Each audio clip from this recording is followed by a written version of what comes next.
Llevamos toda la semana hablando de feminismo y lo vamos a hacer aquí en Periodista Digital, pero desde otra óptica. Aquí no nos gusta, no creemos que la mujer sea un objeto, que sea una muñeca, que sea algo por lo cual haya que llorar o sufrir. A nosotros nos gustan las mujeres valientes, las mujeres que en condiciones de igualdad salen adelante, y a mi derecha tengo una invitada que es el perfecto ejemplo de ello. Y no solo eso, sino que aparte ha escrito un libro que se llama Feminista de Derechas y nos da una visión completamente distinta, que es la que nos gusta aquí en Periodista Digital y con la cual vamos a reivindicar este 8 de marzo al Día de la Mujer. A ese tipo de mujer que no se siente victimista, que no le gusta que lo utilicen, sino que por el contrario se basta por sí sola para salir adelante. ¿Qué tal, Edurne Uriarte? Hola Luis. Mi libro refleja un punto de vista sobre el feminismo diferente a ese al que estamos acostumbrados, porque lamentablemente el feminismo en España, en otros sitios también, pero en nuestro país, está siendo confundido con el feminismo de la extrema izquierda.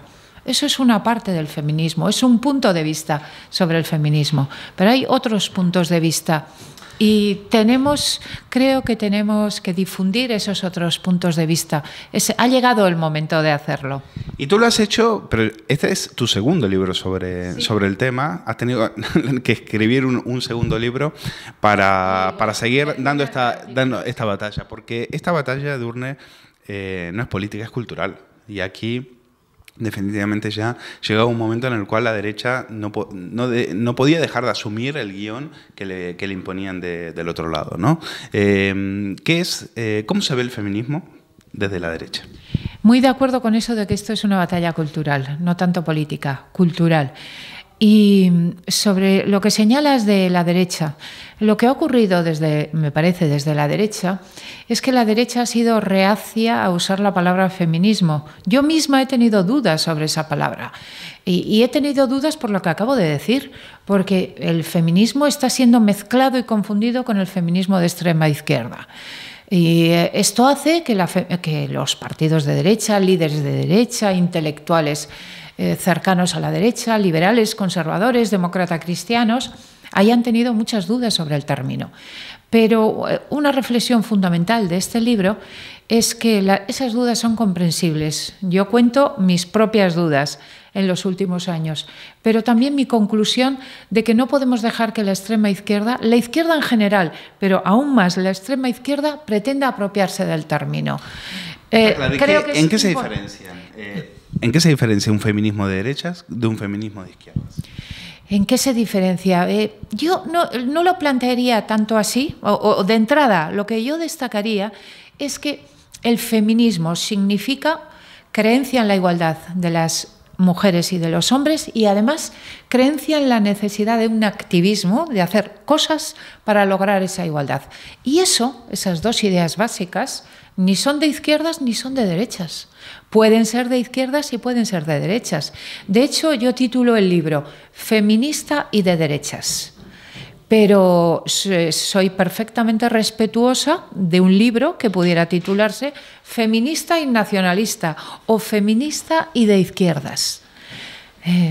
Lo que pasa es que, Edurne, desde la izquierda no se ve al feminismo como una igualdad, se ve como algo que es una usina o una especie de agujero negro de derechos que nunca acaba, ¿no? Porque da la sensación, o por lo menos la crítica que le hacemos desde aquí, desde este medio y desde otros, es que se ve a la mujer como algo que necesita, como algo desvalido, como algo que necesita ayuda, como al final, si lo exageras, y no mucho, terminas llegando al Islam. Es decir, es lo mismo que hace el Islam con su mujer. Al final hay que ponerle un burka porque pobrecita, claro, no hay que verla. Son ¿cómo vamos a permitir?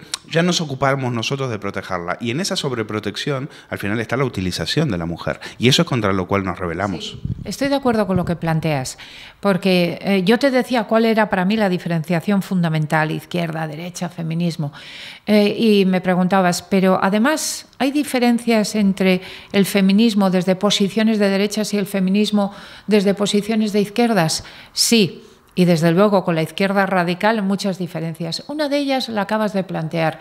Efectivamente, en el feminismo, sobre todo de extrema izquierda y en el de izquierda, hay un enorme victimismo que desde otros puntos de vista feministas no nos gusta. Una cosa es que en efecto hay discriminación hacia las mujeres, que haya desigualdad, y otra cosa diferente, tratar a la mujer como un ser débil, necesitado de protección, como una mujer infantilizada.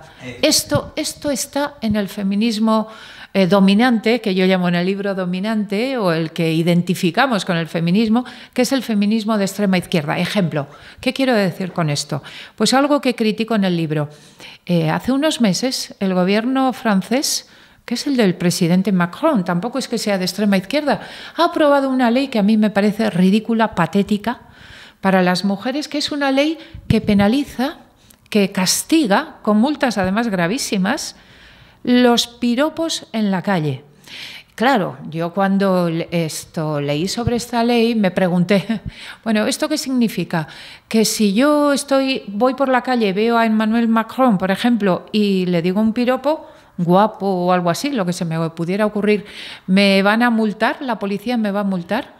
Pero no, porque si fuera así me seguiría pareciendo ridículo. Sí. Pero bueno, no, es una ley para proteger a las mujeres. Pero vamos a ver, ¿es que las mujeres somos idiotas? ¿Es que hemos vuelto al siglo XIX, cuando las mujeres estábamos bajo la protección de los hombres? ¿Es que las mujeres no sabemos lo que queramos hacer, protegernos? O a algunas les puede parecer muy bien el piropo. Es un ejemplo. He puesto un ejemplo, digamos, de algo no realmente gravísimo, importante, pero es un ejemplo del feminismo victimista, que luego eso se traslada también, y voy a cosas más importantes, a ese discurso de que todo es culpa de los hombres. No, el feminismo que yo planteo en mi libro, el feminismo defendido desde corrientes liberales, conservadoras, demócratas, cristianas, es un feminismo que cree que la responsabilidad es una responsabilidad compartida de hombres y de mujeres. Es decir, que el hombre, no es en tu libro, el hombre no es un asesino en potencia. Es decir, para hacerte izquierda, la otra vez Pepa Bueno le preguntaba a Inés Arrimada, la izquierda no dice eso. ¿Cuándo la izquierda ha dicho que el hombre es un asesino en potencia? Y yo recordaba, Fernández Vara en un tuit ha dicho, el hombre mata, la mujer muere. Entonces ahí dijimos, pues Fernández Vara tendrá que ir a la comisaría en cualquier momento y decir, aquí me tienen por lo que pueda pasar, ¿no? Porque, claro, se nos ve como asesinos en potencia.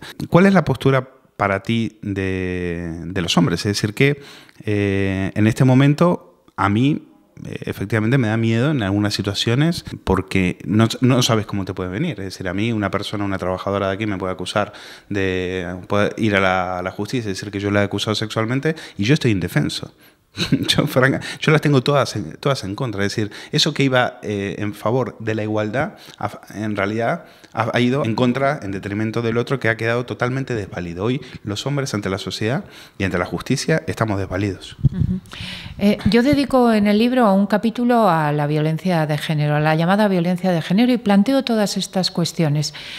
Para empezar, vamos a conseguir de una vez que no sea tabú hablar de esto, porque el feminismo de la extrema izquierda, aquí también el de la izquierda en general, a mí me gusta diferenciar porque no es lo mismo, pero en este caso el feminismo relacionado con la izquierda ha hecho que ese tema sea tabú.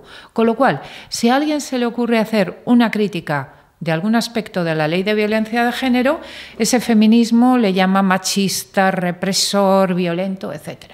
Bueno, empecemos por ahí. Y a partir de ahí, pregunta que yo me hago en ese capítulo, vamos a ver, el hecho de que haya violencia de género básicamente de hombres contra mujeres, que esa es una realidad, la inmensa mayoría de los asesinatos son asesinatos de mujeres. ¿Eso significa que las mujeres no somos violentas y los hombres sí? Contesto en el libro con cifras contundentes, las cifras de la violencia doméstica. Y además cuestiono esa diferenciación. En España, por ejemplo, se diferencia lo que se llama violencia de género y violencia doméstica. Sí. La violencia de género se refiere a la violencia de los hombres contra las mujeres, pero resulta que la violencia doméstica sí incluye a las mujeres. Y a mí me llama la atención que la inmensa mayoría de los españoles, por ejemplo, no sabe que todos los años hay muchísimas mujeres también condenadas por violencia doméstica. ¿Qué tipo de violencia es esa? Pues puede ser violencia también contra el hombre, contra mayores en el hogar, contra niños. Contra niños, porque en el caso, por ejemplo, de los infanticidios, el 70% son cometidos por mujeres. El otro día estábamos viendo un vídeo de una mujer tirándose con un niño, suicidándose. Bueno, para mí no era un suicidio, para mí era un asesinato, porque previamente cogió a su hijo y estuvo colgado de un puente hasta que decidió tirarse. Sí, por ejemplo, esa es una parte de la realidad que tenemos que contar y no se sabe. Lo que no se puede, a lo que hemos llegado es a que uno lo que exige es una justicia justa, no una justicia feminista, que es lo que ahora se llena la boca. Yo no quiero una justicia feminista, yo quiero una sociedad justa, una justicia justa. Sí, en ese terreno, en parte de ese capítulo, además de clarificar esta cuestión, abordo el problema del elemento discriminatorio que tiene la ley de violencia de género.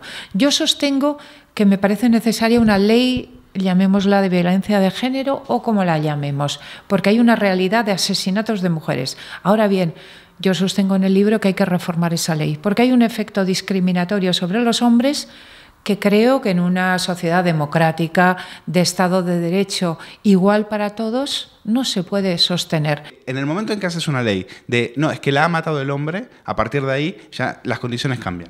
Sí, pero aunque me parece bien que estudiemos profundamente esta cuestión, es verdad que las medidas de protección de las mujeres me parecen importantes. Lo que no me parece adecuado es que eso lleve a una discriminación de los hombres o que, como ocurre en la ley actual, que baste una declaración de una mujer para que ese hombre hasta pueda ser retenido en un calabozo. Esto es lo que no puede seguir pasando. Esto es lo que tenemos que corregir, sin olvidar el problema de fondo, por supuesto. Estoy totalmente de acuerdo en que la protección de la mujer es lo primero. Y todo lo que se haga en ese sentido es fundamental. Y para eso se necesita una justicia competente, no feminista, competente, eficiente. Y esto en el plano personal. A ti, tú que has sido catedrática, que has estado en el País Vasco en los tiempos de ETA, has tenido que soportar violencias, ultrajes, humillaciones de todo tipo. Tú miras para atrás y dices... Yo he aguantado todo eso y nadie de la izquierda ha venido a decir, oiga, que la señora Edurne Uriarte es una mujer, que usted... ¿no? Es decir, parece que si es contra determinado tipo de mujeres, ahí nos quedamos callados, que ahí todo vale, ¿no? Esta es una de las grandes contradicciones del feminismo radical y lo hemos vivido todos. Y la enorme contradicción es que el feminismo radical, el feminismo de izquierdas, proclama que defiende la igualdad de las mujeres, pero a la hora de la verdad, cuando denuncia discriminación, denuncia básicamente discriminación hacia mujeres de izquierdas, pero no hacia mujeres que consideran fuera de su ámbito ideológico. Esto es parte de lo que tenemos que cambiar. Bueno, porque es una forma de callar al que no piensa como tú. Esto significa, por ejemplo, que aunque yo no comparta en absoluto las posiciones de Irene Montero, por poner un ejemplo, líder de Podemos, en algún momento... y si yo considero que hay un tratamiento discriminatorio hacia Irene Montero por ser mujer, puedo defender a Irene Montero. Desde mi punto de vista feminista, y de hecho lo he hecho en algún artículo, aunque yo no comparto ninguna de sus ideas. Pero esto es algo que las mujeres debemos extender. Que ocurra desde mujeres de izquierdas hacia mujeres que se sitúan en posiciones ideológicas de derechas y al revés. A mí me parece ridículo que venga Irene Montero, que es la pareja de un señor que se presenta, que ha acabado su periodo de paternidad y su permiso de paternidad y se presenta con vuelve señalado él, ¿no? Es decir, un cartel que él ha tenido que salir a pedir perdón por machismo. Y no es la primera vez, es la enésima vez. Recordemos lo que decía de Marilo Montero, recordemos las barrabasadas que ha hecho, recordemos que su propio partido es un ejemplo de que si estás a su lado vas a mandar y vas a llegar alto. Si no estás a su lado, pues esas mujeres van a sufrir el ostracismo de la columna del Congreso. En definitiva, que vengan los que reciben financiaciones de países donde se matan a las mujeres por adulterio, y reciben financiación o se cuelgan a los homosexuales de las grúas, que encima tengan que ser ellos los que nos den lecciones de feminismo, es todavía más asqueante. Acabas de dar algunos datos que son datos que muestran algo que yo defiendo en este libro y en muchos artículos, y es que el trato discriminatorio hacia las mujeres nada tiene que ver con los partidos políticos o las ideologías. La discriminación, cuando existe, funciona exactamente igual en los partidos de izquierdas que de derechas. No digo que más o menos, pero exactamente igual. Lo que pasa es que el feminismo dominante, el feminismo de izquierdas, ha extendido la falsa idea, la manipulada idea de que en partidos, organizaciones o países gobernados por la derecha habría más discriminación que en países gobernados por la izquierda. Esta es una falsedad que lamentablemente ha tenido cierto éxito. A mí me parece que ya está perdiendo ese éxito, que hay una protesta creciente contra ese tipo de manipulaciones, pero la manipulación de momento funciona. La última, Edurne, ¿tú te sientes más libre ahora o antes? Te diría que respecto a la percepción de libertad es parecida. Me siento más escéptica porque soy mayor, claro. Y con la edad crece el escepticismo. Eso es verdad. Pero en relación con la desigualdad del feminismo, sí te diría una cosa, una experiencia que es común a las mujeres de mi generación y de la que hablo en el libro. Y es que yo, cuando era joven, estaba convencida de que la igualdad estaba a la vuelta de la esquina, la igualdad de las mujeres. Pensaba que eso era coser y cantar, decía, era tan obvio que eso tenía que llegar, que era propio de una sociedad democrática, liberal, Estado de Derecho, modernización, aumento de los niveles educativos, etcétera, etcétera. Pensaba que ya, eso se iba a conseguir ya. Y este es el momento en que estamos en 2019 y mi percepción, mis sensaciones, pero qué poco avanzado esto. Ya llevas 2 libros hablando del feminismo. Eso. Bueno, y antes un libro anterior, académico, sobre las mujeres en la política. En realidad hay 3 libros. Han pasado 3 libros y esto va con una lentitud. Y mujeres de mi edad me dicen lo mismo. Y también te diré, me llama la atención, es una conversación recurrente. Mujeres, además, que han llegado muy arriba en muchas posiciones profesionales muy importantes, que son líderes en determinados sectores y que me cuentan la misma experiencia. ¿Qué falta, Edurne? ¿Qué nos falta? ¿Qué nos falta? Todas se quejan, nos quejamos de que es verdad que existe el techo de cristal. ¿Qué significa eso? Sí. Todas tenemos la percepción. Alguien puede preguntarme cómo se prueba. Lo que sí puedo decir, contar, es que mujeres de mi edad, de mi generación, y además han llegado muy arriba, insisto, cualquiera que las vea de fuera dirá, pero si estas mujeres han llegado a donde querían, todas me dicen algo parecido. Siento que no he sido igual tratada. Siento que, cuando la mujer es, pongamos, directora general, pero hay alguien por encima, que me están poniendo más dificultades que mis compañeros. Siento que no me respetan de la misma manera en las reuniones importantes de esta empresa, etcétera. Y es una percepción repetida, pero también te diré, es una cuestión de valores sociales, son valores, y esos valores debemos cambiarlos entre todos. Mira, estoy de acuerdo en que en algunos sectores, en algunos cambios, y lo sé por experiencias personales muy, muy cercanas, en algunos terrenos a la mujer se le ha puesto un techo, pero un techo no de cristal, un techo de acero, un techo imposible, una barrera imposible que las ha directamente echado del sector. Pero al final, esa discriminación, ese tipo de techo de cristal, no lo hemos tenido todos. Es decir, quiero decirte, si yo hubiera querido ser presentador de noticias de informativos de La Sexta, lo hubiera tenido muy difícil. Porque en La Sexta, por ejemplo, que son tan feministas, utilizan a todas mujeres preciosas en las cuales seguramente yo, y lo entiendo, yo ahí no tengo ningún lugar. Y yo no voy por la vida diciendo me han discriminado. pero si yo hubiera querido ser presentador, lo hubiera tenido muy difícil. Si yo hubiera querido ser, no sé, dedicarme a ser azafata en los eventos, pues lo hubiera tenido muy difícil. Si yo me hubiera querido dedicar al mundo de la televisión, por ejemplo, que es un mundo dominado donde ahí el lobby gay manda mucho, también lo hubiera tenido muy difícil. Al final no la sufren solamente las mujeres. En eso estoy muy de acuerdo, desde luego. Desde luego, hay valores sociales de todo tipo que son perjudiciales también en otros sectores, también para los hombres. Me acabas de poner varios ejemplos. Eso es así. El hecho de que las mujeres denunciemos el techo de cristal, de que tengamos esa percepción, no quiere decir que no existan otras muchas barreras sociales. Totalmente de acuerdo. No nos quejamos, aquí estamos y tú con muchísima valentía has escrito tu tercera obra sobre feminismo y vas a seguir luchando porque eres así, eres valiente, no te prefieres ante la queja, prefieres la lucha y ante el victimismo prefieres dar la cara. Y por eso te hemos invitado y por eso estamos encantados de tenerte aquí. Gracias, Edurne. Muchísimas gracias, Luis, por esta entrevista y gracias a Periodista Digital.